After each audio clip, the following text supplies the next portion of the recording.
ਵਾਹਿਗੁਰੂ ਜੀ ਕਾ ਖਾਲਸਾ ਵਾਹਿਗੁਰੂ ਜੀ ਕੀ ਫਤਿਹ। ਗੁਰੂ ਪਿਆਰੀ ਸਾਧ ਸੰਗਤ ਜੀ, ਇੱਕ ਪਿੰਡ ਦੇ ਵਿੱਚ ਇੱਕ ਸੰਤ ਰਿਹਾ ਕਰਦੇ ਸਨ। ਸੰਤਾਂ ਦੇ ਪਾਸ ਬੜੀ ਦੁਨੀਆ ਆਂਦੀ ਸੀ ਸਤਸੰਗ ਸੁਣਨ ਵਾਸਤੇ, ਜਿਸ ਦੇ ਵਿੱਚ ਇੱਕ ਨੌਜਵਾਨ ਲੜਕਾ ਵੀ ਸ਼ਾਮਿਲ ਸੀ।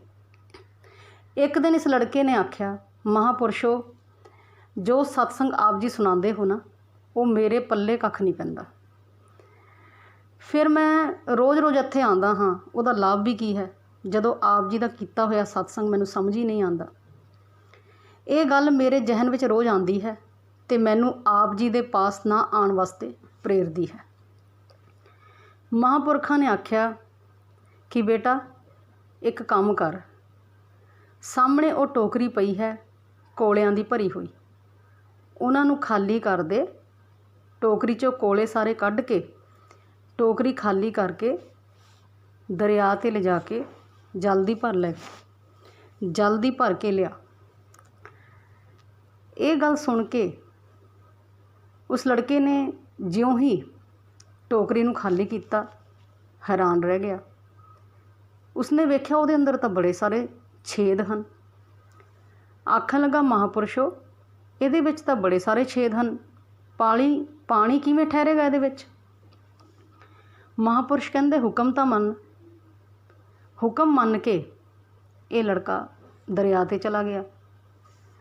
ਇਸਨੇ ਉਸ ਟੋਕਰੀ ਨੂੰ ਦਰਿਆ ਵਿੱਚ ਭਰਨ ਵਾਸਤੇ ਜਿਵੇਂ ਉਲਟਾਇਆ, ਜਦੋਂ ਬਾਹਰ ਕੱਢੀ ਅਤੇ ਵੇਖਿਆ ਜਿਹੜਾ ਜਲ ਭਰਿਆ ਵੀ ਸੀ ਉਹ ਵੀ ਛੇਦਾਂ ਰਾਹੀਂ ਇੱਕ ਪਲ ਵਿੱਚ ਹੀ ਬਾਹਰ ਸਾਰਾ ਨਿਕਲ ਗਿਆ, ਟੋਕਰੀ ਖਾਲੀ ਹੋ ਗਈ। ਦੂਜੀ ਵਾਰ ਫਿਰ ਉਲਟਾਈ ਭਰਨ ਵਾਸਤੇ ਟੋਕਰੀ ਦਰਿਆ ਵਿੱਚ, ਹੁਣ ਫਿਰ ਬਾਹਰ ਕੱਢੀ, ਉਹ ਫਿਰ ਸਾਰਾ ਪਾਣੀ ਨਿਕਲ ਗਿਆ। ਇੰਝ ਕਈ ਵਾਰ ਕਰਦਾ ਰਿਹਾ ਅਤੇ ਬੜਾ ਪਰੇਸ਼ਾਨ ਹੋ ਗਿਆ। ਇੱਕ ਵਾਰ ਤਾਂ ਇਸਨੇ ਮਨ 'ਚ ਸੋਚਿਆ ਕਿ ਮੈਂ ਛੇਤੀ ਭਰ ਕੇ ਲੈ ਜਾਂਦਾ। ਇਸਨੇ ਜਲਦੀ ਉਸਨੂੰ ਭਰਿਆ ਅਤੇ ਤੇਜ਼ੀ ਨਾਲ ਲੈ ਕੇ ਦੌੜਿਆ। ਲੇਕਿਨ ਸਾਧ ਸੰਗਤ ਜੀ, ਹੁਣ ਛੇਦਾਂ ਵਿੱਚ ਪਾਣੀ ਕਿੱਥੋਂ ਠਹਿਰੇ? ਉਹ ਟੋਕਰੀ 2 ਕਦਮ ਹੀ ਦੌੜਿਆ ਸੀ ਕਿ ਫਿਰ ਖਾਲੀ ਹੋ ਗਈ। ਕਈ ਵਾਰ ਇਸ ਤਰ੍ਹਾਂ ਕਰਨ ਦੇ ਬਾਅਦ 'ਚੋਂ ਇਹ ਥੱਕ ਗਿਆ ਅਤੇ ਉਦਾਸ ਹੋ ਗਿਆ।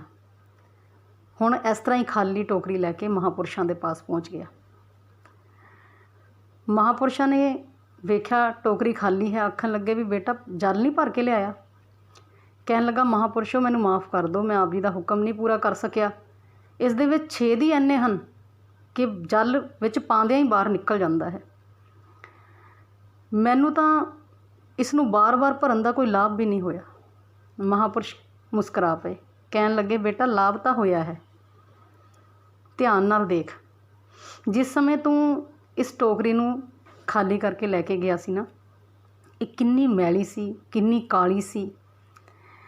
ਲੇਕਿਨ ਬਾਰ ਦਰਿਆ ਦੇ ਜਲ ਵਿੱਚ ਡੁਬੋਣ ਦੇ ਨਾਲ ਹੁਣ ਵੇਖ ਇਹ ਟੋਕਰੀ ਕਿੰਨੀ ਸਾਫ਼ ਸੁਥਰੀ ਹੋ ਗਈ ਹੈ, ਸਾਰੀ ਕਾਲਖ ਇਹਦੀ ਉਤਰ ਗਈ ਹੈ ਅਤੇ ਤੈਨੂੰ ਪਤਾ ਵੀ ਨਹੀਂ ਚੱਲਿਆ। ਉਸੀ ਪ੍ਰਕਾਰ ਸਤਸੰਗ ਜਿਹੜਾ ਹੈ ਨਾ, ਇਹਦੇ ਵਿੱਚ ਬਾਰ ਆਉਣ ਦੇ ਨਾਲ ਭਾਵੇਂ ਮਨੁੱਖ ਨੂੰ ਸਮਝ ਆਵੇ ਨਾ ਵੀ ਆਵੇ ਕੁਛ, ਲੇਕਿਨ ਬਾਰ ਸਤਸੰਗਤ ਵਿੱਚ ਹਾਜ਼ਰੀ ਭਰਨ ਦੇ ਨਾਲ ਮਨੁੱਖ ਦਾ ਮਨ ਜਿਹੜਾ ਹੈ ਨਾ, ਬਿਲਕੁਲ ਸਾਫ਼ ਨਿਰਮਲ ਹੋ ਜਾਂਦਾ ਹੈ।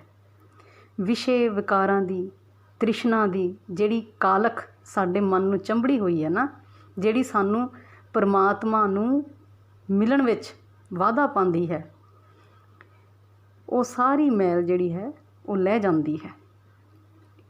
ਜਨਮ ਕੀ ਇਸ ਮਨ ਕੋ ਮਲ ਲਾਗੀ, ਕਾਲਾ ਹੋਇਆ ਸਿਆ। ਸੋ ਭਗਤ ਜਨੋ, ਸਤਸੰਗਤ ਵਿੱਚ ਆਉਣਾ ਬੜੇ ਵੱਡੇ ਕਰਮਾਂ ਦਾ ਫਲ ਹੈ। ਮਨੁੱਖ ਦੀ ਅੰਤਰ ਆਤਮਾ ਸਤਸੰਗਤ ਵਿੱਚ ਆ ਕੇ ਕਥਾ ਕੀਰਤਨ ਸੁਣ ਕੇ ਪਵਿੱਤਰ ਹੋ ਜਾਂਦੀ ਹੈ।